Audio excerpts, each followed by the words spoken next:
formação do Estado russo, desde suas origens, assume características imperiais.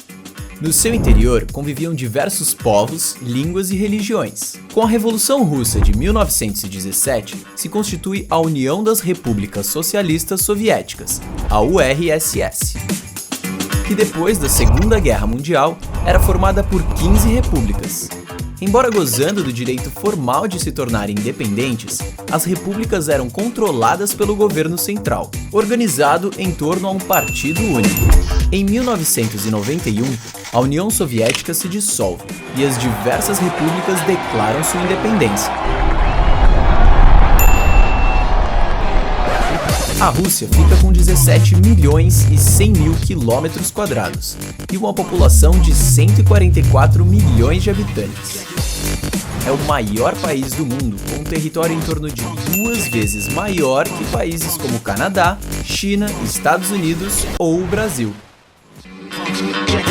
A Ucrânia, declarada independente em 1991, possui 606 mil quilômetros quadrados e uma população de 42 milhões de habitantes. A Rússia e a Ucrânia firmaram a partir de 1991 diversos tratados. Entre eles, a Ucrânia se desfez de suas armas nucleares, se comprometeu a não possuir bombas atômicas e permitiu o uso da base naval na cidade de Sebastopol, na Crimeia, pela frota russa. Uma série de manifestações iniciadas em 2013 a favor de uma aproximação com a União Europeia levam à queda do presidente pró-russo. Novas eleições em 2014 e em 2019 dão a vitória a presidentes pró-ocidentais, que procuram uma aproximação com a União Europeia e a OTAN, a Organização do Tratado do Atlântico Norte. Em 2014, a Rússia ocupa e anexa a Crimeia. No mesmo ano, setores da região ucraniana de Donbass, fronteiriça com a Rússia, e com uma alta porcentagem da população definida como etnicamente russa, não reconhece o novo governo eleito, dando início a um conflito armado. O Tratado de Minsk, firmado entre Ucrânia e Rússia, previu uma solução pacífica com uma maior autonomia para a região de Donbass, mas não foi cumprido por nenhuma das partes. Em fevereiro deste ano, a Rússia invade a Ucrânia. Quais são as razões da invasão russa? Quais são os objetivos do presidente Putin? Qual deve ser a posição do Brasil? Como as divisões em relação ao conflito refletem as divisões políticas de nosso país? Para conversar sobre estes e outros temas, o Fura Bolha convidou o jornalista Demetrio Magnoli e o professor Gilberto Maringoni.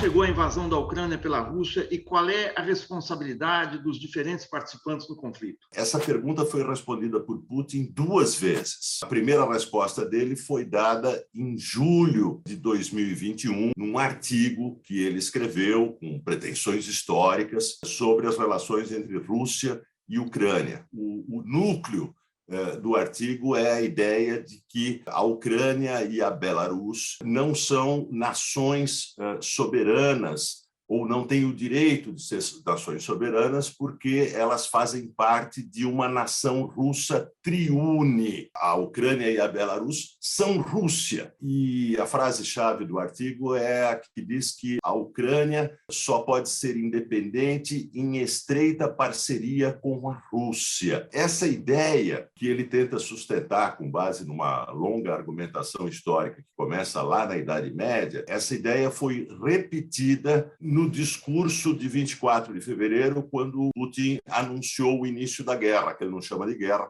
chama de Operação Militar Especial. Então, essa é uma guerra de agressão com a finalidade de impor um protetorado russo sobre a Ucrânia e de conquistar e anexar à Rússia territórios ucranianos, e isso foi explicitado por Vladimir Putin.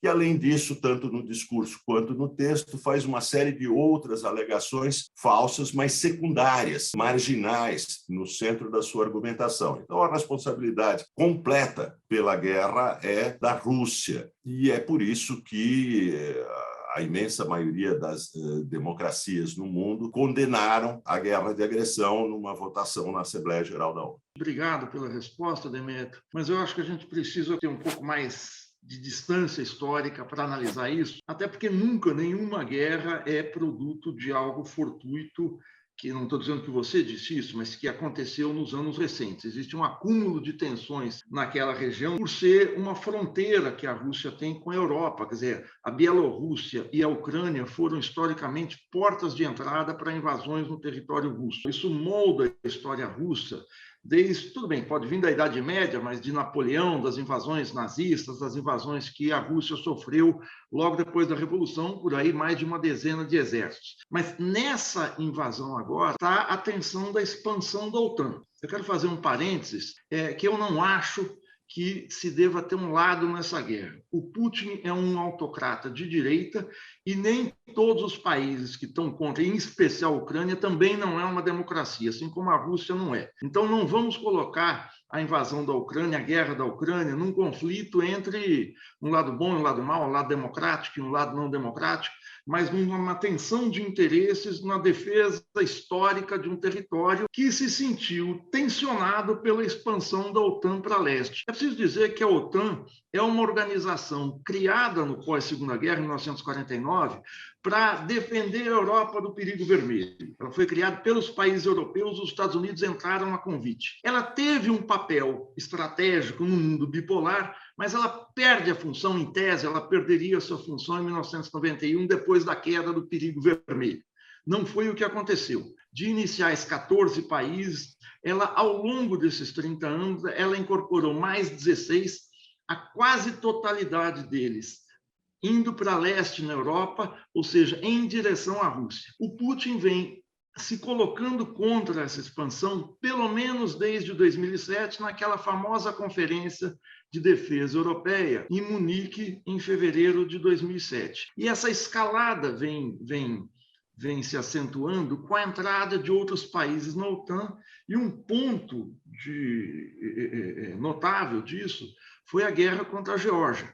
São agressões que dizimam que os penalizados são as populações. As cenas que nós estamos vendo na Ucrânia, que nós vimos na Geórgia, são inaceitáveis. Agora, é preciso entender as razões da guerra, não como uma decisão tomada no dia 24 de fevereiro, mas fruto dessas tensões, na qual a Rússia vai se colocando contra essa expansão, alerta várias vezes o Ocidente, alerta várias vezes os Estados Unidos, e a guerra é fruto desse acúmulo histórico de tensões que chega nesse lamentável conflito de agora. Então, acho que a gente tem que abrir o nosso espectro para analisar essa situação complexa, que não pode ser resumida só ao conflito no território ucraniano. Hoje é uma guerra de dimensões globais.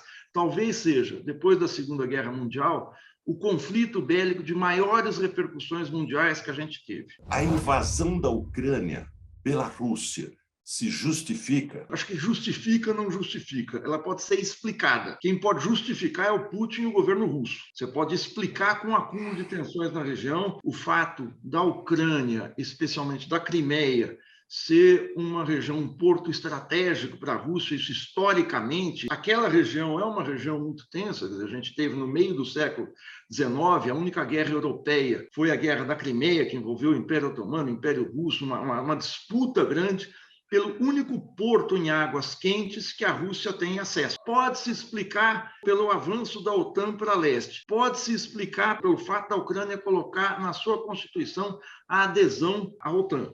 Mas, acima de tudo, deve-se ver o conflito não como um conflito entre a Rússia e a Ucrânia, porque aí a gente chegaria no raciocínio de que o Putin quer é expandir reconstruir o antigo Império Czarista, enfim, esse tipo de argumento com o qual eu não concordo. Se tornou e é um conflito leste-oeste, em outras bases que não as da Guerra Fria, mas é um conflito entre a Rússia e o Ocidente, entre a Rússia e a OTAN. Então, ela pode ser explicada por uma série de tensões. Agora, justificada, claro que não. Acho que você não justifica uma guerra, uma matança, o drama, a tragédia que estão vivendo as populações dentro da Ucrânia. Veja, Gilberto, o que me preocupa aí é que, tanto na primeira resposta como agora, você descarta as razões do próprio Putin, explícitas, escritas e faladas no seu discurso para a invasão da Ucrânia. Por 2 vezes, Putin negou a legitimidade da soberania da Ucrânia e da Belarus como estados nacionais. E por 2 vezes ele insistiu que isso é o espaço russo, da nação russa triune. Isso fez com que se condenasse generalizadamente uma guerra de agressão. Quando você diz que a Ucrânia colocou na sua Constituição a ambição de fazer parte da OTAN, ela colocou na sua Constituição, e qualquer país tem o direito de colocar o que quiser na sua Constituição. Mas não houve nenhum passo nos últimos muitos anos no sentido da entrada da Ucrânia na OTAN. E mesmo que houvesse, o fato de um país entrar numa aliança militar não dá o direito, segundo o direito internacional, de que esse país seja invadido, né? O fato é que essa é uma guerra não provocada. A Ucrânia não atacou a Rússia. E essa guerra não provocada ela rompe uma série de princípios do direito internacional e da Constituição brasileira. Na nossa Constituição, lá no artigo 4º, está escrito que o Brasil se rege nas suas relações internacionais pelo respeito à autodeterminação dos povos, à integridade das nações, ao respeito às fronteiras, à soberania nacional. Então, eu achava que a condenação da invasão russa da Ucrânia era algo que, apesar de nossas possíveis outras divergências, nos uniria, porque isso faz parte do nosso contrato político como brasileiros, é o contrato da nossa Constituição. E esse contrato político nos impõe o dever de, independente de outras considerações sobre o passado, sobre a Idade Média, sobre a OTAN e por aí afora, condenar claramente a invasão russa, como países governados pela esquerda democrática, inclusive na América Latina, fizeram, como a Argentina fez, como o Chile fez. O Brasil de Bolsonaro não conseguiu condenar claramente a invasão. Eu condeno a invasão. Quando eu digo eu não justifico, mas eu explico, eu implicitamente estou dizendo é injustificável essa guerra. Quando eu falo isso, eu condeno essa guerra. E qualquer guerra, por vários ângulos que se vê, é um rompimento no direito internacional. Até as guerras se sobrepõem ao direito internacional para tentar ou deixar de lado o direito internacional ou para reconstruir em outras bases. Então, claro que é um rompimento no direito internacional, claro que é uma agressão e tem que ser condenada. Agora, a partir disso, eu vou tentar encontrar as causas dessa guerra. E aí é que pode estar a nossa divergência. Não, quando eu digo que não existem bonzinhos e malvados, eu estou dizendo que eu não tenho lado nessa guerra que seja bom.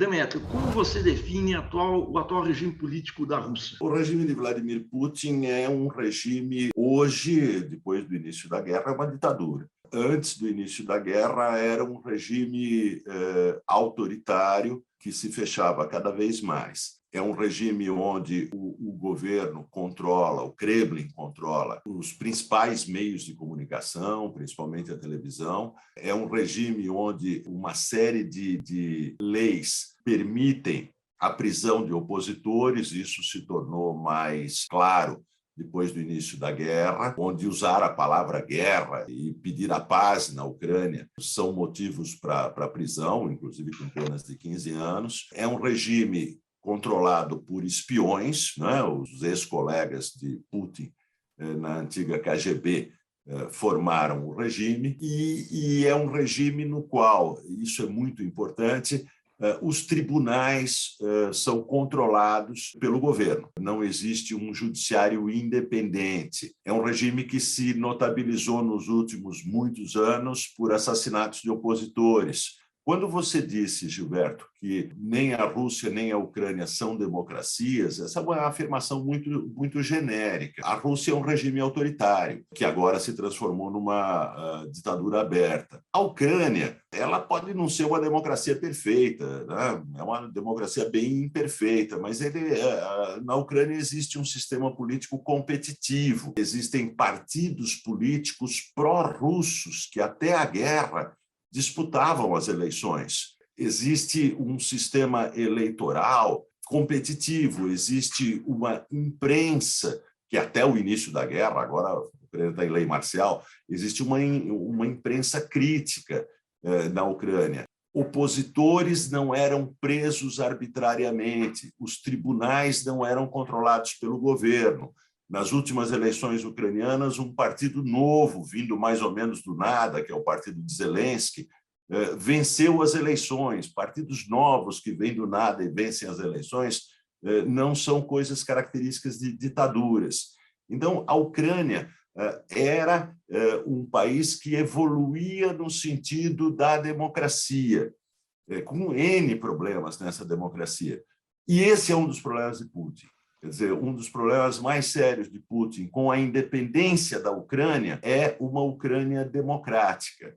Isso se tornou mais agudo nos últimos tempos, depois da revolta popular na Belarus, que foi esmagada pela força, pelo regime pró-russo da Belarus, e depois de uma tentativa de revolta popular no Cazaquistão, que foi esmagado com o envio de tropas russas. Uma Ucrânia democrática seria um mau exemplo, do ponto de vista de Putin, para os russos, né? Esse é um dos motivos não declarados de Putin para a invasão, que corre ao lado do motivo declarado, que é a reconstituição da Rússia triune, ou seja, da Grande Rússia. Demetrios, me desculpa aí, mas eu acho que a gente tem que analisar, eu digo sempre, com uma perspectiva histórica, a Rússia e a Ucrânia nunca foram caracterizados por serem democracias. Não existe a tradição da democracia liberal, seja no czarismo, seja no regime socialista, seja agora. Agora, quando a gente fala regime autoritário, a gente fica naquela nuance que a gente não sabe bem onde localizar. A Rússia tem um judiciário, tem um executivo, tem um legislativo, podemos ver o grau de independência ou de liberdade que eles têm. São maiores ou menores, dependendo do gosto de quem está analisando. Eu acho que o Putin é um autocrata, assim como a Ucrânia não é um regime democrático. O Zelensky acabou de colocar 11 ou 12 partidos na ilegalidade. Você vai me falar, bom, está em lei marcial. Tudo bem, mas colocou na ilegalidade. O regime que vigora, o sistema político que vigora na Ucrânia é fruto de um golpe de Estado. Você pode me falar, mas o presidente, o Yanukovych, que era um presidente pró-russo, houve uma revolta popular. Bom, a gente sabe o que foi a Primavera Árabe, a gente sabe o que foi uma revolta popular em que a vitória nula do subsecretário de Estado dos Estados Unidos, foi à Praça Maidan fazer discurso. O governo americano interferiu abertamente na mudança de governo. Então, é um regime fruto de um golpe de Estado. Tudo bem, pode ter um judiciário assim ou assado, mas dizer que é uma democracia liberal, eu vi uma coluna sua em que você fala, a Ucrânia tem um sistema político plural competitivo com eleições livres. Tudo bem, você pode escrever o que você quiser, mas não dá para comparar com uma democracia da Europa Ocidental. A Ucrânia deve ter direito pleno à autodeterminação, incluído o ingresso na OTAN? Claro que a Ucrânia deve ter direito à autodeterminação. Agora, a questão do ingresso na OTAN não é uma questão de autodeterminação. A disputa pelo ingresso na OTAN internacionalizou, ou seja, globalizou o conflito. Tanto que no discurso do Biden, do início de março, ele diz o seguinte: o mundo está com a Ucrânia. O mundo está contra Putin. Como disse a Janet Yellen essa semana, a presidente da secretária do Tesouro dos Estados Unidos, nós vamos tirar a Rússia do sistema financeiro internacional. A entrada na OTAN gera consequências dos dois lados, na área de energia, aumento de preços, suspensão do fornecimento de gás russo para a Europa, aumento do preço de grãos e a entrada dos Estados Unidos no comércio de gás europeu. Essa disputa que era local, que poderia ser uma disputa pela soberania, revela-se que não é, na verdade, uma disputa pela soberania. Ela assume umas características semelhantes às guerras por procuração, ou seja, a Ucrânia ali representa uma aliança ocidental encabeçada pelos Estados Unidos, pela OTAN, e gera uma internacionalização do conflito. Na política, claro que ela pode ser soberana, mas a entrada dela na OTAN, na fronteira da Rússia, com consequentes instalações de bases militares, é uma clara provocação, é um claro acirramento de tensões. Então, claro, tem o direito de fazer o que quiser, mas a tensão política, a disputa de forças naquela região tem consequências desastrosas como estão tendo. Bom, eu vou de novo discordar, porque está implícito no que você diz, que a invasão russa da Ucrânia, que você condena, foi causada por uma entrada da Ucrânia na OTAN. Bom, a Ucrânia não ia entrar na OTAN, não havia nenhum passo nesse sentido, a não ser a vontade da Ucrânia, a ambição ucraniana de ter colocado isso na sua Constituição. Mas a OTAN não deu nenhum passo desde 2008 para aceitar a candidatura ucraniana à entrada. O segundo ponto aí é que, vou insistir, depois do início da guerra, a Ucrânia propôs nas negociações de paz declarar a sua neutralidade e Vladimir Putin recusou essa proposta como base para um cessar-fogo, para um acordo de paz. Ele exige a entrega do Donbas para a Rússia. Isso é um fato. Por fim, a questão da OTAN. A expansão da OTAN, ela começa depois das guerras na Iugoslávia e ela se dá essencialmente pela pressão dos países do antigo bloco soviético que queriam a segurança providenciada pela OTAN. Porque é bom lembrar de uma coisa, durante toda a Guerra Fria, a OTAN nunca invadiu nenhum país. Durante toda a Guerra Fria, a OTAN foi uma aliança defensiva e depois da Guerra Fria, a OTAN agia em função de uma decisão da ONU de proteção de populações. Você pode discutir essa decisão da ONU, mas não foi invasão de país nenhum. O Pacto de Varsóvia, por outro lado, a aliança militar liderada pela União Soviética, invadiu a Hungria em 1956, invadiu a Tchecoslováquia em 1968, e essas duas invasões produziram uma sensação de insegurança crônica nos países do leste europeu, que, com o fim da Guerra Fria e o fim da União Soviética, procuraram a segurança nos braços da OTAN. Se eu acho que foi certo o processo de expansão da OTAN, não, eu acho que foi um erro da OTAN ter aceitado essa pressão e ter se expandido rumo ao leste europeu. Mas essa expansão não implica na colocação de forças militares significativas no leste europeu. A partir de agora, depois da guerra da Ucrânia, vai implicar. Mas, em 1997, foi feito um tratado entre a OTAN e a Rússia, e esse tratado proíbe a instalação de armas nucleares e de forças militares significativas nos novos integrantes da OTAN no leste europeu. Esse compromisso foi mantido pela OTAN até agora. Não havia forças militares significativas da OTAN em nenhum dos novos integrantes. Se a Ucrânia entrasse na OTAN, coisa que é direito de qualquer país soberano se a OTAN aceitar, ela não seria base de forças militares significativas. Então, toda a questão da OTAN deve ser discutida num contexto que envolve a Guerra Fria, que envolve o Pacto de Varsóvia e que envolve o temor dos países do leste europeu da invasão russa. A verdadeira questão que provoca tensões na Europa Central é a ideia da Rússia de que ela precisa de uma esfera de influência fora das suas fronteiras. O que eu estou ouvindo aqui de você é algo, para mim, espantoso, porque nem os partidários da OTAN, e você viu esses artigos, foram republicados à larga na imprensa, o George Kennan, um dos principais formuladores da expansão da OTAN na Guerra Fria. O Kennan falou que seria um erro a expansão da OTAN para o leste.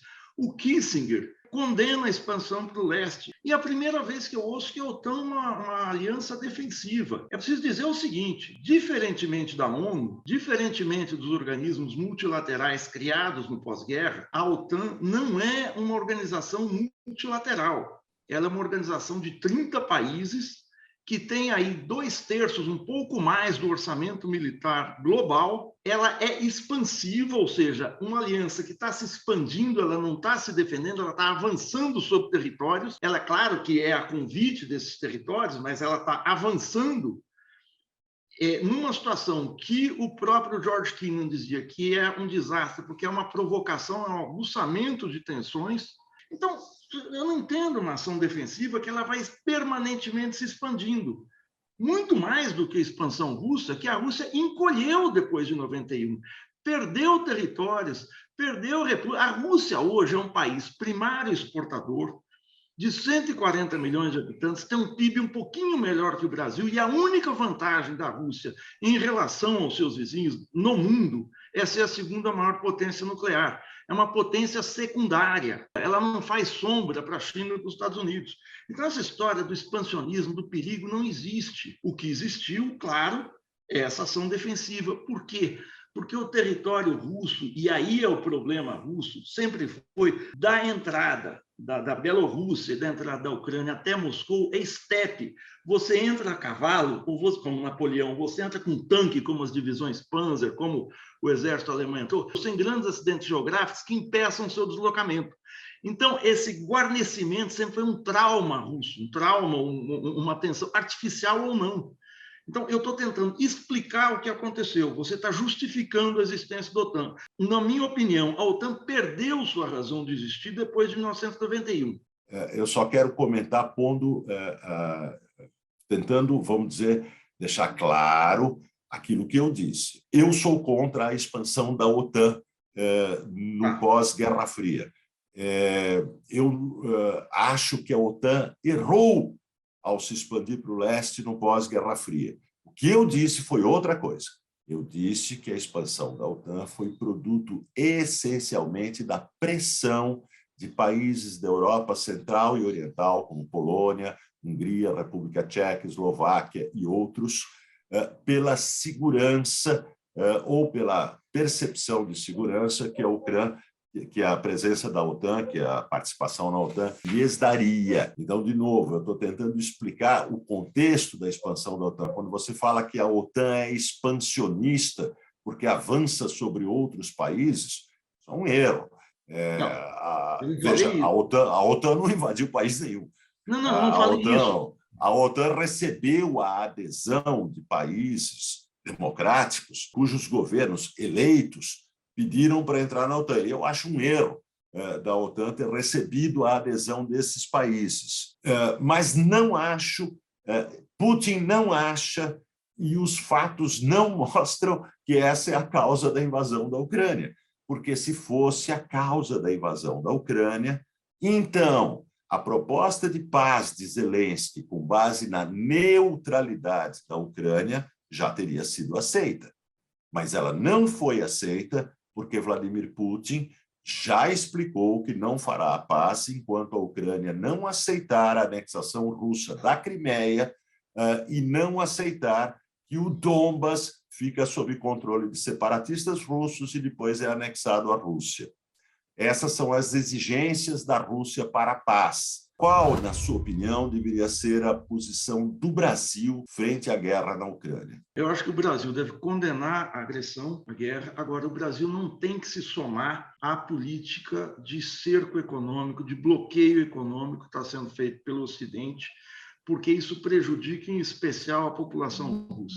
A retirada da Rússia do sistema financeiro SWIFT internacional, a retirada da Rússia dos organismos multilaterais, é um tipo de violência que, num país, feito num país do tamanho da Rússia, da importância, do peso da história, é algo contraproducente para o próprio sistema multilateral, para o próprio sistema de estados internacionais. Então, o Brasil tem agido corretamente na ONU, passou a agir, ao se abster nessas questões, no âmbito da ONU, contra o bloqueio e condenação à agressão. Essa deve ser, a meu ver, a posição brasileira, e lutar por um cessar-fogo com o peso diminuto que o Brasil tem, reduzido ainda pelo que foi nos últimos anos aí pela diplomacia do Jair Bolsonaro. Eu constato, Maringoni, que você concorda com a posição do governo Bolsonaro, que é a posição brasileira, diante da guerra. Qual é a posição do governo Bolsonaro? Ele condena a guerra, condena a agressão russa, mas é contra as sanções à Rússia e é contra a entrega de armas à Ucrânia. Essa posição é perfeitamente adaptada ao interesse de Putin. Putin também quer que não haja sanções, que não se entregue armas à Ucrânia, E então Putin passa a ser contra a guerra, porque rapidamente ele derrota a Ucrânia e consegue a paz na forma como ele quer, ou seja, com a entrega de territórios ucranianos à Rússia e a instalação de um governo pró-russo em Kiev. Essa posição do governo brasileiro é uma posição pró-russa e é uma posição, esse é o maior problema, é uma posição contrária às regras do sistema internacional. Um país agredido, como você reconhece que a Ucrânia foi, um país submetido a uma guerra de expansão, no qual o inimigo exige a entrega de territórios, tem o direito de se defender. Segundo as leis internacionais, os outros países têm o direito, sem se tornarem co-beligerantes, de entregar armas para a defesa do país agredido. As sanções são a forma única, embora lamentáveis sob diversos pontos de vista, isso é péssimo para o mundo, mas é a única forma de pressionar a Rússia a interromper a sua ação militar. Se a Rússia não estiver sob sanções e se a Ucrânia não receber armas, o país agredido será obrigado a se render numa rendição versalhesa, o que significaria que a comunidade internacional está dizendo que a guerra de agressão vale a pena e que depois dessa agressão haveria caminho para qualquer potência invadir outros países em busca de territórios e de mudança de governo. Demétrio, você me acusa de ter a posição do governo Bolsonaro e você tem a posição da OTAN e do governo americano, dos falcões do governo americano, recheado de adjetivos, é lamentável, puxa vida, veja só, mas é a posição das sanções. A posição das sanções é criminosa internacionalmente, porque ela impõe um cerco de expulsão do país. Isso foi gravíssimo no Iraque, isso é gravíssimo em Cuba, isso foi gravíssimo no Irã, isso é gravíssimo na Venezuela. Mas num país do tamanho da Rússia, as sanções estão tendo um efeito contraproducente. A popularidade do Putin subiu dentro da Rússia, ou seja, o Putin foi fortalecido por causa das sanções, ele consegue estreitar relações com a China e forma-se um bloco asiático que não existia nessa conformação. Você está na posição de quem foi para a ONU, é a posição da Janet Yellen. Veja o discurso dela feito há poucos dias. É o discurso seguinte: nós temos as sanções, e quem ficar numa posição intermediária, nós vamos cobrar mais adiante. É uma ameaça clara. E essa posição não ajuda, não resolve o problema da guerra. É uma posição extremamente belicista, é uma posição muito agressiva, só que não está usando o recurso das armas. E o fornecimento de armas, claro, que é uma interferência direta na guerra. Maringoni, só uma coisa, a minha posição nesse ponto é igual à dos Estados Unidos e é igual à do Chile, governado pelo Boric, da esquerda, é igual à da Argentina, um governo de esquerda.